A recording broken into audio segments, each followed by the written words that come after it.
atlet pelatnas harus berangkat ke Papua, harus bertanding. Kalau kalah sama dari luar pelatnas, dicoret keluar dari sini.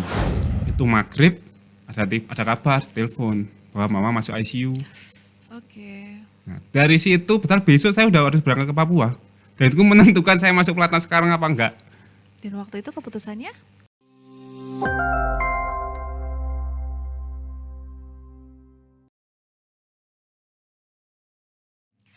Assalamualaikum warahmatullahi wabarakatuh Sobat Maku, bagaimanakah kabarnya? Semoga selalu senantiasa dalam keadaan sehat ya. Karena memang yang terpenting itu adalah sehat dan bahagia. Jangan lupa, bahagia itu bisa kita tuangkan dalam berbagai hal. Salah satunya adalah tersenyum. Ini juga adalah salah satu bentuk kebahagiaan.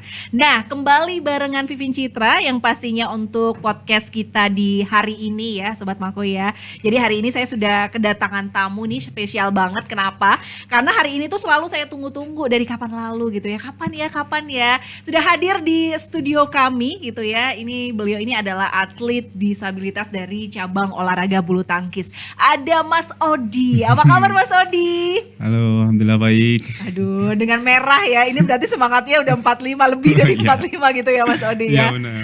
Oke, Mas Odi ini adalah atlet disabilitasnya Kota Malang, betul seperti itu ya? Oke, dari cabang olahraga bulu tangkis. Awal mula nih Mas Odi, tertarik di cabang olahraga bulu tangkis itu kapan sih Mas Odi?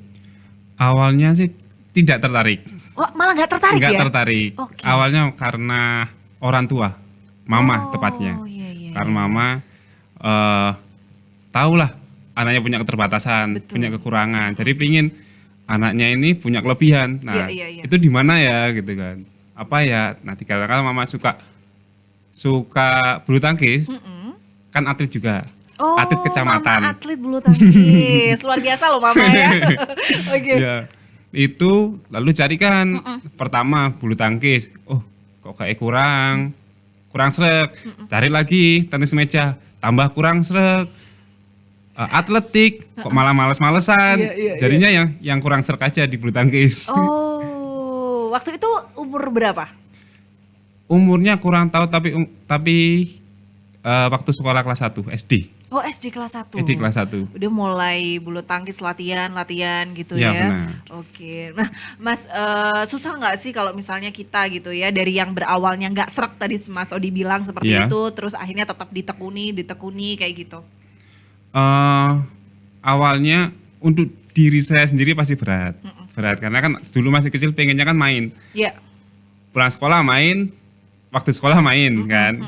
Nah, itu orang tua pengennya di bulu tangkis itu dari prestasi. Gimana caranya? Ya kembali lagi ke orang tua yang menuntun, bukan menyuruh. Kalau menyuruh kita kan bisa bojonin, bisa nyelentang gitu kan. Jadi kita menuntun, orang tua menuntun, mengantarkan.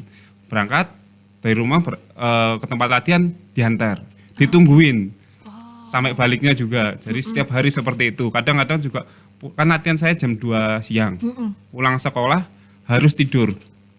Harus kalau nggak tidur ya pasti dimarahin. Nangis. Berangkat latihan alasannya ngantuk. Iya. Itu tetap aja disuruh bulu tangkis. Tetap diantar gitu Tetap ya berarti diantar. sama orang Jadi tua ya? kan dulu naik motor ya. Iya. Di motor nangis. Ya ampun. Nangis gitu kan. Alhamdulillah dari situ ketekunan orang tua, kembali lagi ke orang tua bisa menghasilkan sekarang ini. Wow, luar biasa ya. Salut ya buat orang tuanya Mas Odi ya, buat mamanya khususnya ya. Ya, Ini bakat di orang tua diturunkan kepada anaknya seperti itu. Ya, atau benar. memang rata-rata begitu ya Mas ya, dari bakat orang tua tuh bener gak sih kalau bakat itu bisa turunan atau dari kita sendiri Mas? Kalau pendapat Mas Odi? Jadi kalau atlet itu ada satu bakat, satu tekun. Nah itu kalau di bulu tangkis Iya. saya. Kalau bakat itu kita jarang-jarang latihan atau latihan malas-malas tapi tetap bagus. Kalau yang tekun malas latihan atau malas-malasan pasti kalah sama yang bakat. Jadi begitu. Jadi harus setiap hari latihan tekun sehari 2 kali begitu. Dari usia dini lah ibaratnya, dari kelas 1 kemudian masuk di bulu tangkis, ingat nggak berapa kali kejuaraan yang sudah diikuti sampai detik ini? Yang kelas umum atau yang disabilitas? Oh beda ya berarti ya Mas? Beda. Ikutnya Jadi kalau seperti itu beda? awal dulu saya masih kelas umum. Jadi itu di Kota Malang aja ya. Kota Malang itu saya selalu kalau nggak juara 1 juara 2 juara 2 terus. Kelas umum. Kalau provinsi juara 3. Juara 3 juara 2 begitu. Dari sampai kelas 4 SD. Saya masuk di namanya BPOC. Dulu kan NPC namanya BPOC. Apa itu? Badan Pembina Olahraga Cacat. Dulunya itu. Tapi sekarang kan dikarenakan induk organisasinya itu IPC, Indonesia Paralympic Committee. Nah, di bawah organisasi itu kan ada negara-negara nih, kayak Indonesia, Malaysia dan lain-lain. Nah, itu harus memakai nama-nama National Paralympic Committee. Jadi gitu. Sekarang udah diganti. Nah, dari kelas 4 SD itu saya masuknya di pelajar. Jadi kayak Popcanas, bahkan warga pelajar cacat nasional. Itu di Bekasi langsung juara 1. Karena kan latihannya di kelas umum gitu kan. Sampai dari situ baru masuk pelatnas, tetap berjenjang dari pelajar sampai senior masih belum juara, lalu senior bisa juara. 2014 itu saya langsung dipanggil buat berangkat ke Hangzhou, China. Ke Korea, ASEAN Para Games. Ya. Karena sebelumnya itu ada namanya Indonesia Open, saya mengalahkan unggulan 2 sama unggulan 3-nya dunia. Wah, saya sampai merinding luar biasa Mas Odi. Gitu. Oke. Mas Odi, balik lagi ke masalah umum dan juga disabilitas tadi. Apakah dulu itu memang tidak ada sehingga harus ikut umum atau seperti apa? Dulu kan belum se-eksis ini ya, Ya. NPC ya atau BPOC gitu. Kita sebut aja NPC sekarang ya. Dulu belum se-eksis ini. Nah, itu saya jadi ya pengen olahraga tetap di umum. Kita klubnya klub umum, lawannya lawan orang umum yang non disabilitas. Yeah. Pasti kan juga sayanya keberatan. Betul. Dalam hal contoh keseimbangan, fleksibilitas gitu. Nah, setelah itu ada pengurus klub saya ngomong ke orang tua, "Bu, Odi ini punya wadahnya sendiri." Loh, apa iya? Iya ada. Nanti di tanggal ini ada yang namanya Kejurda, kejuaraan daerah di Jawa Timur. Nah, saya diikutkan. Nah, saya di situ ngalahin senior di Jawa Timur. Oh iya. Gitu. Iya.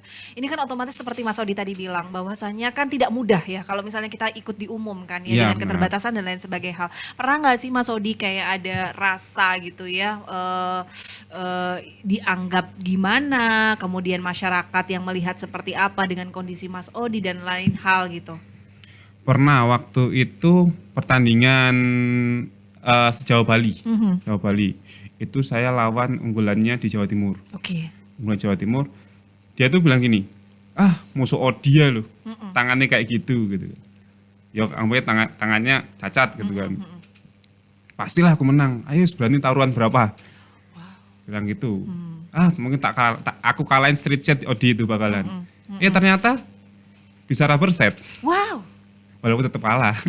Tapi kan paling tidak sudah ini. Iya, paling tidak ada perlawanan secara rubber set. Nah, orangnya soalnya anaknya itu bilang, street set jauh gitu. Oke, luar Jadi biasa. bisa saya buktikan di situ. Makanya terkadang kita tidak boleh memandang sebelah mata ya kalau misalnya tidak ini ya. Iya. Oke, baik Mas Odi, balik lagi pertanyaan saya tadi. Dari sekian kejuaraan yang pernah diikuti, masih ingat gak sih awal pula ketika menang gitu? Biasanya kan hal-hal itu tuh yang tidak terlupakan gitu Iya, ya. pasti. Waktu itu saya pertandingan antar Semalang Raya kan, Iya. Semalang Raya. Itu ya kembali lagi masalah ekonomi. Ekonomi masih di bawah banget. Dari sepatu itu kalau nggak jebol dan nggak juara, nggak bakal beli sepatu. Dari sepatu itu waktu jebol, udah jebol sepatu, diginiin sama mama. Kalau kamu juara, tak beliin sepatu. Ya alhamdulillah juara dong, juara. Mana uangnya gitu kan? Loh buat apa? Ya tak tambahin buat beli sepatu. Jadi begitu. Oke. Karena kan ekonomi juga masih pas-pasan ke bawah begitu. Iya. Hal-hal seperti itu yang selalu diingat ya Mas Iya, Odi, selalu akhirnya ke diingat. bawah sampai sekarang gitu ya. Iya, Ini Mama benar. luar biasa banget loh mamanya Mas Odi ya, support sistemnya itu biasanya support system itu memang harus dari keluarga terlebih dahulu gitu ya Betul. Mas Odi ya. Iya. Tapi sejauh ini Mas Odi pernah nggak sih ngerasa kayak bosen gitu? Kalau tadi saya sempat ngobrol sama Mas Odi ya, Mas Odi kalau atlet bulu tangkis ini apakah setiap harinya main bulu tangkis? Harus Iya. begitu? Betul. Harus ya? Karena itu kita permainan kan. permainan. Nggak enaknya bulu tangkis begitu, kita nggak latihan 3 hari aja, kita sudah menurun 40 sampai 50%. Berarti ada efeknya? Ada efeknya. Iya. Jadi memang harus terus latihan ya. Kalau kayak Mas Odi begini latihannya setiap hari berapa kali? Setiap hari sehari 2 kali. Lalu liburnya hanya hari Minggu. Hanya hari Minggu saja? Ya, hari Minggu saja. Oke, ya Allah setiap hari gitu Setiap ya. hari. Bosen nggak kalau kayak gitu? Ada perasaan kayak, aduh latihan lagi gitu ya Dari misalnya awal begitu? pernah saya itu Asian Para Games di Jakarta waktu Iya. Asia itu kan. Asia itu kan memang sudah ini tuh tahu wah hadiahnya segini, lalu ini untuk masa depan saya gitu Iya. kan. Saya itu latihan sehari 4 kali. Sehari 4 kali pagi jam 5 sholat subuh langsung jogging. Iya. Ya minimal itu 5 kilo lah minimal. Lalu jam 7 makan, mandi, lalu jam 8 ikut latihan bareng teman-teman di Platnas sampai jam 12. Jam 12 istirahat sampai jam 3. Jam 3 latihan lagi sama teman-teman sampai jam setengah 6. Itu setelah itu istirahat lagi, makan, sholat dan lain-lain. Jam 8 malam tambahan sendiri. Nyewa orang buat ngelatih saya. Sampai jam 10 atau sampai jam 11. Itu dilakukan seminggu 4 kali. Karena untuk target kan. Wah, targetku itu ini gitu.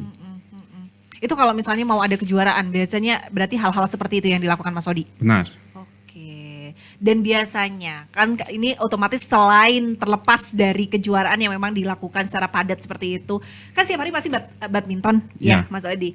Untuk tadi bosen gak sih kalau Citra nanya begitu ya? Kadang kan kita kalau ngerjain terus-terusan itu kan pasti ada titik jenuh seperti Iya. itu. Mas Odi sendiri ada pernah rasanya? Pasti. Pasti. Pasti. Hal apa yang dilakukan untuk bisa? Pernah saya itu bisa seminggu sekali pulang ke Malang. Tunggu, saya mau nanya dulu. Kenapa seminggu sekali pulang ke Malang? Mas Odi tinggalnya di mana? Solo. Oh, tinggal di Solo. Iya. Berarti tidak stay di Malang dong kalau Bukan. otomatis. Kenapa harus tinggal di Solo? Karena di situ adalah pusat pelatihan seluruh cabang olahraga. Pelatnasnya ada di Solo begitu. Oh. Dari semua cabang olahraga seperti itu para bulu tangkis, para tenis meja, para atletik, para cycling dan lain-lain. Oh, jadi memang pusatnya di Solo. Pusat di Solo. Tapi tetap atletnya Kota Malang. Tetap atletnya Kota Malang. Hanya tempat dan latihan saja di Solo. Seperti itu berarti ya Mas Odi ya? Iya benar. Oke. Dan itu yang khusus disiapkan untuk pertandingan internasional, event internasional seperti Asian Para Games, Asian Games ataupun nanti ke Paralimpik. Gitu. Oke, jadi memang harus stay di sana. Iya. Terlepas kalau misalnya tidak ada pertandingan seperti kejuaraan Paralimpik, Asian Games dan lain sebagainya, apakah masih tetap tinggal di Solo atau di Malang? Karena kita kan ada namanya SK juga ya, SK panggilan. Jadi kasarnya orang bilang kontrakan gitu kan, kita dikontrak begitu. Kalau nggak ada itu ya kita balik ke daerah masing-masing. Oh. Kita entah latihan di klub, entah latihan di daerah. Jadi Gitu. memang setiap harinya berarti sekarang Mas Odi itu tidak tinggal di Malang ya Sobat Mako ya. Ini datang dari Solo berarti kapan Mas Odi? Kemarin Kemarin, baru Ya. kemarin datang ke Ya. Malang berarti ya. Ya, Terus benar. balik lagi ke Solo? nanti juga, nanti Oh malam. my God. Ya ampun nanti harus balik lagi ke Solo. Ya, Ini luar benar. biasa spesial loh ya. Terima kasih banyak loh Mas Odi sudah meluangkan waktunya untuk bisa ngobrol barengan Citra di sini. Ini saya merasa sangat tersanjung gitu ya bisa hadir. Udah mencicipi apa pulang ke Malang? Ke Malang Mm-mm. kemarin ini, Ah, ya baru bakso. bakso selalu ya. Bakso ya pasti itu. Itu yang selalu bikin Iya. kangen ya bakso ya. Oke, Mas Odi, tadi Citra kan sempat nanya ya, dari sekian kejuaraan gitu, mana yang paling diinget gitu? Kalau tadi sempat gitu ketika di ibaratnya tuh lawan meremehkan ya, Iya. seperti itu gitu. Ada nggak di satu momen gitu ketika Mas Odi mengikuti kejuaraan gitu, kemudian bisa menang dan lain hal gitu, ada nggak kejuaraan apa yang pernah diikuti? Ada 2 momen, momen bahagia dan momen sedih. Saya pengen yang apa dulu nih ya? Sedih dulu atau bahagia dulu nih ya Sobat Mako ya? Oke, gimana Mas? Kalau bahagia itu waktu saya tadi bilang latihan yang sehari 4 kali. Ya. Itu kan persiapan Asian Para Games. Kenapa kok itu persiapan Asian Para Games? Kenapa saya latihan seperti itu? Karena kan tahu seperti nanti dapat apresiasi pegawai negeri nih, gitu kan. Nah dari situ kan menentukan masa depan saya jadi gitu kan. Oh ada reward begitu berarti? Ada reward, Oh, dulunya iya. seperti itu ada. Nah alhamdulillah dapat juara juga, dapat perak sama perunggu, perak sama perunggu. Dan alhamdulillah masih didampingi sama almarhumah mama, Oh, iya. gitu. Masih didampingi seneng, wah seneng sekali kan. Pulang langsung, terus mah mau berangkat. Kalau yang momen sedihnya, aduh. Ya kemarin sih Peparnas, tadi sekelas PON. Oke. Peparnas di Papua. Nah, saya udah persiapan karena kan ada kayak seperti ultimatum gitu kan. Iya. Atlet pelatnas harus berangkat ke Papua, harus bertanding. Kalau kalah sama dari luar pelatnas, dicoret keluar dari sini. Wow. Nah, gitu kan. Wah, pasti kan saya udah semangat, udah persiapan gitu. Ya Tuhan berkata lain. Iya. Saya sudah persiapan, sudah ya matang gitu kan. Saya sudah di karantina itu kan mewakili Jawa Timur. Betul. Saya sudah mempersiapkan diri. Sudah ke pemusatan yang ada di Surabaya, Jawa Timur kan ada di Surabaya. Itu maghrib ada kabar, telepon bahwa mama masuk ICU. Oke. Nah, dari situ betul besok saya udah harus berangkat ke Papua. Dan itu menentukan saya masuk pelatnas sekarang apa enggak. Dan waktu itu keputusannya? Saya keputusannya yang berat ya, saya mau membanggakan atau berbakti. Iya. Nah, sekarang kembali lagi ya mikir. Tadi kan semua berperan penting kan, yang berperan penting adalah mama kan. Iya. Nah, saya pulang malam itu juga Jadi tidak mengikuti. tidak mengikuti. Saya minta maaf ke pengurus NPC Jawa Timur bahwa saya tidak mengikuti. Oh, Tidak mengikuti, pulang ke Malang. Nyampe Malang itu jam 12 malam, saya langsung ke rumah sakit, tidur di situ. Apa nggak tahu kalau aku pulang, kalau aku nggak berangkat. Nah, paginya subuhnya kaget, papa kaget. Duh, kok ada kamu nggak berangkat Papua ta? Diem aja aku. Mama di mana? Di ICU. Oke. Terus waktu itu memang dikeluarkan atau seperti apa akhirnya? Jadi setelah di ICU itu saya kan lihat lihat ya berusaha sabar, wis. Jadi mungkin gini, udahlah Bismillah, kalau emang jalanku ini cukup sampai sini, saya pengen berbakti sama orang tua. Alhamdulillah sampai dalam 2 hari itu saya di rumah sakit terus, di samping mama di ICU itu. Alhamdulillah, ya alhamdulillah lagi kan ya semua itu kan. Saya sampai nafas terakhirnya saya bisa mendampingin, bisa menuntun gitu.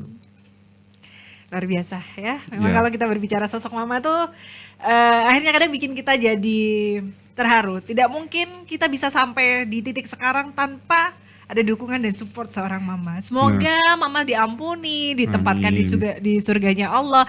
Dan saya yakin Amin. mamanya Mas Odi pasti bahagia lihat Mas Odi sekarang gitu ya. Iya. Mama Mas Odi berarti waktu itu sempat sudah tahu Mas Odi jadi ASN atau belum pada saat itu? Alhamdulillah sudah. Oh sudah ya, Iya. berarti alhamdulillah ya, luar biasa Iya. ya. Oke, kita balik lagi nih Mas Odi. Mas, saya pengen tanya, saya tuh penasaran sebenarnya ya mengenai kalau misalnya kita menang tuh, kalau kita tahu nih ya yang umum-umum nih kayak kemarin juara bulu tangkis Iya. yang umum kan hadiahnya tuh luar biasa tuh Iya. ya. Wow, kita bikin Menggiurkan, kayak menggiurkan pengen. banget kayak, aduh Iya. saya mau pindah deh ke bulu tangkis kayak gitu. Memang benar seperti itu, hadiahnya tuh sebanyak itu gitu. Jadi kalau yang single event kan seperti kayak Indonesia Open, Oke. Jepang Open, setiap Open begitu kan. Yang disabilitas masih belum ada prize money-nya. Oh. Tapi untuk yang multi event kita sudah sejajar dengan yang umum. Contoh kemarin yang SEA Games. Ya. Kalau kita kan Asian Para Games yang saya juara ini. Iya. Mereka dapat sekian, kita juga dapat sekian. Sama berarti. Sama. Oke. Ya. Dan Ya. Jadi memang harusnya sih kalau menurut Citra ya memang harus sama Ya, ya. jadi Begitu. semenjak tahun 2000 sebenarnya ada kok tahun berapa gitu. Jadi sudah ada Perpres, sudah ada undang-undang, sudah ada SK Kemenkumham, sudah ada SK Kemenpora bahwa olahraga disabilitas itu sudah keluar dari KONI. Dan juga sekarang sudah berdiri sendiri dan setara dengan yang KONI, dengan yang umum. Oke. Gitu. Ingat nggak Mas, waktu pernah menang gitu kan ya, di saat menang itu berapa hadiah yang pernah diterima atau reward yang waktu itu, wow ternyata gitu kan ya, yang bikin Mas Odi waktu itu kaget lah ibaratnya. Wah, Dapat apa gitu? ada lah pokoknya. Ada ya? Iya. Oke. Itu worth it ya berarti? Worth it. Searching aja udah pasti tahu Udah gitu. pasti tahu. Kalau sobat aku penasaran berapa sih sebenarnya rewardnya? Coba deh googling aja ya, di situ nanti bisa jelas dapetnya apa aja seperti itu. Mas, kalau kita mau menghadapi turnamen gitu ya, kejuaraan apalagi tingkatnya internasional. Berapa kali Mas yang diikuti untuk tingkat internasional? Saya Iya, bisa dalam setahun itu 3-4 kali. 3 sampai 4 kali ya. Ya. Itu selalu ada event untuk Selalu yang ada internasional. event. Iya. Oh, iya. Kesiapan mental itu kan penting ya. Betul. Biasanya kalau Mas Odi sendiri tuh untuk bisa menghadapi kejuaraan yang kita ngomongin sifatnya internasional misalnya Iya. seperti itu. Mental apa atau hal apa aja yang dipersiapkan? Nah, alhamdulillah sekarang NPC itu setiap ada pertandingan selalu setiap cabur ya, setiap cabur sudah ada namanya psikolog, psikiater. Oh, Sudah ada. iya. Jadi setiap mau ada pertandingan selalu panggil ke kamar. Ke kamar curhat. Walaupun sampai nangis-nangis, sampai emosi-emosi, sampai ngomong dalan lain, penting kita udah plong begitu. Dari situ kita tanding udah enak. Oh, iya. Gitu. Jadi memang selain persiapan fisik ya, jadi memang mental itu juga penting. Tapi Penting. Mas Odi, kalau kita ngomongin pertandingan itu pasti ada menang dan juga kalah. Itu Iya. hal yang lumrah gitu ya. Bagaimana Mas Odi menyikapi gitu? Kalau kita menang otomatis bahagia, Bahagia. bangga dan lain sebagai hal. Iya. Tetapi ketika kekalahan yang kita terima, apa biasanya yang dilakukan? Pasti ya kita introspeksi diri. Introspeksi diri gimana maksudnya? Kita kan bisa mengukur bagaimana kekuatan lawan. Nah, seandainya lawan itu di atas kita kalah, ya bukannya wajar, kita bisa mengambil ilmu dari situ. Kita bisa melihat di video, oh seperti ini namanya, oh seperti ini cara saya main, oh salah dan lain-lain. Nah, kalau kalahnya di bawah kita, introspeksinya diri kita sendiri nih pasti latihannya nggak benar. Gitu aja. Ya, baik. Nah, Mas Odi, dalam waktu dekat ini kejuaraan apa ya yang akan diikuti? Untuk tahun ini Ya. udah selesai alhamdulillah. Karena kemarin itu setelah ASEAN Para Games, Ya. 2 minggu kemudian langsung ada Fox Indonesia Para Badminton di Jogja Oke. internasional. Itu alhamdulillah dapat 2 medali perunggu, Wah, single sama selamat. double. Iya. Iya. Kalau berdekatan gitu enak nggak sih Mas? Maksudnya dalam artian begini ya. Kalau kita kan udah latihan nih untuk Iya. yang pertama nih. Kemudian jaraknya dekat ada pertandingan lagi gitu. Lebih enak nggak sih karena sudah latihannya sudah dari sini nih untuk ke sini atau enggak? Atau malah lebih aduh kayaknya capek deh habis Nah. dari ini terus ikut pertandingan yang ini gitu. Pastinya capek. Heeh. Karena beda, kita latihan emang serius banget. Itu kita latihan baru mencapai 80-90% dari maksimal kita.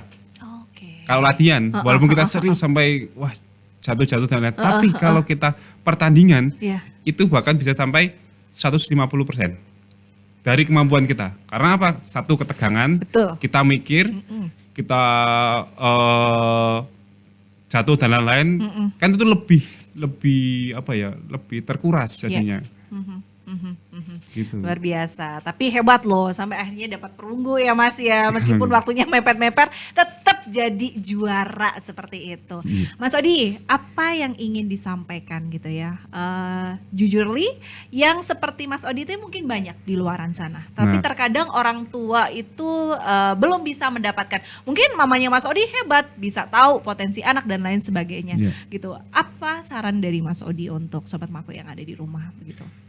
Saran saya untuk orang tuanya ya, kembali lagi ke orang tuanya karena anak itu kalau punya keterbatasan pasti bisa dibilang kebanyakan minder ke teman ke apa pasti minder. Nah, berperan penting ada orang tua yang harus mendorong dia dari belakang, mendorong, menuntun, bukan untuk menyuruh, beda kan. Ya. Jadi apa ya, menuntun lah.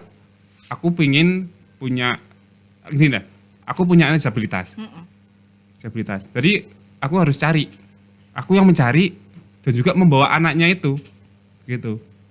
Seperti bulu tangkis, ya udah saya antar. Seperti saya sama orang tua kan, Odi mau bulu tangkis, ya udah diantar.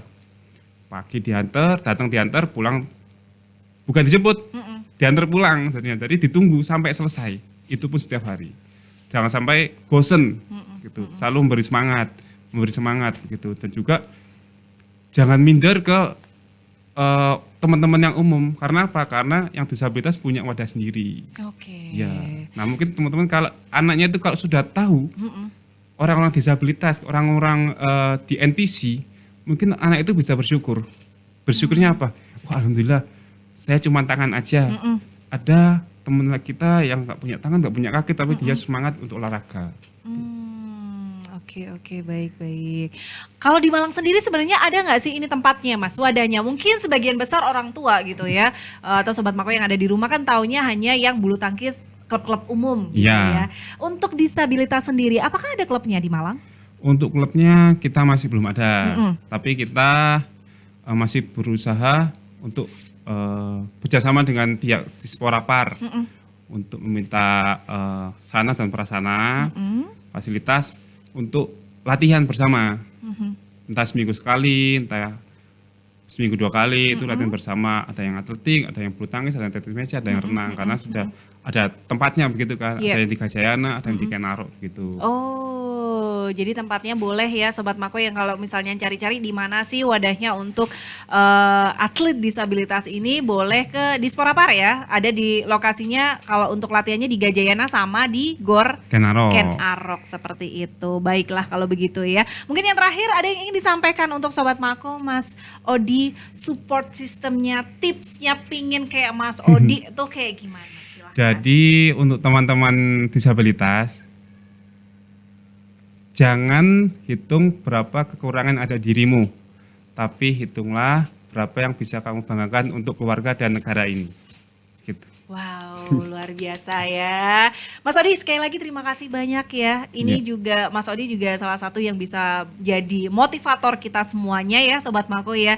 Jadi memang jangan pernah melihat dari kekurangan kita, tapi kelebihan kita tuh juga banyak ya. Iya Mas Odi benar. seperti itu. Iya. Sukses terus untuk Mas Odi, Ya. hati-hati di di jalan ya, pulang Ya. ke Solonya ya. Iya. Ini Mas Odi ngomong-ngomong masih single? Mau sholat. Oh, dan yang penasaran di rumah ya, kira-kira Mas Odi udah nikah belum? Ternyata udah mau sold out, menuju sold out. Acaranya kapan Mas Odi? 1 Oktober. 1 Oktober, semoga dilancarkan di hari H. Amin. Bisa menjadi keluarga yang sakinah, mawaddah dan juga warohmah ya. Amin. Sekali lagi terima kasih banyak Mas Odi atas waktunya, di luar kesibukan masih tetap bisa untuk hadir di sini dan juga ngobrol dengan saya ya. Terima kasih Sehat banyak. selalu Mas Odi. Ya, sama-sama. Oke, Sobat Mako, itulah obrolan saya ya dengan Mas Odi Kurnia Dwi Listanto Putra. Jadi beliau ini adalah atlet disabilitas cabang olahraga bulu tangkis dari Kota Malang ya. Seperti tadi obrolan kita, semoga menjadi manfaat untuk kita semuanya. Dan kita ketemu di lain kesempatan dengan narasumber dan juga tema yang berbeda. Saya Vivin Citra pamit undur diri. Terima kasih banyak. Wassalamualaikum warahmatullahi wabarakatuh dan sampai jumpa.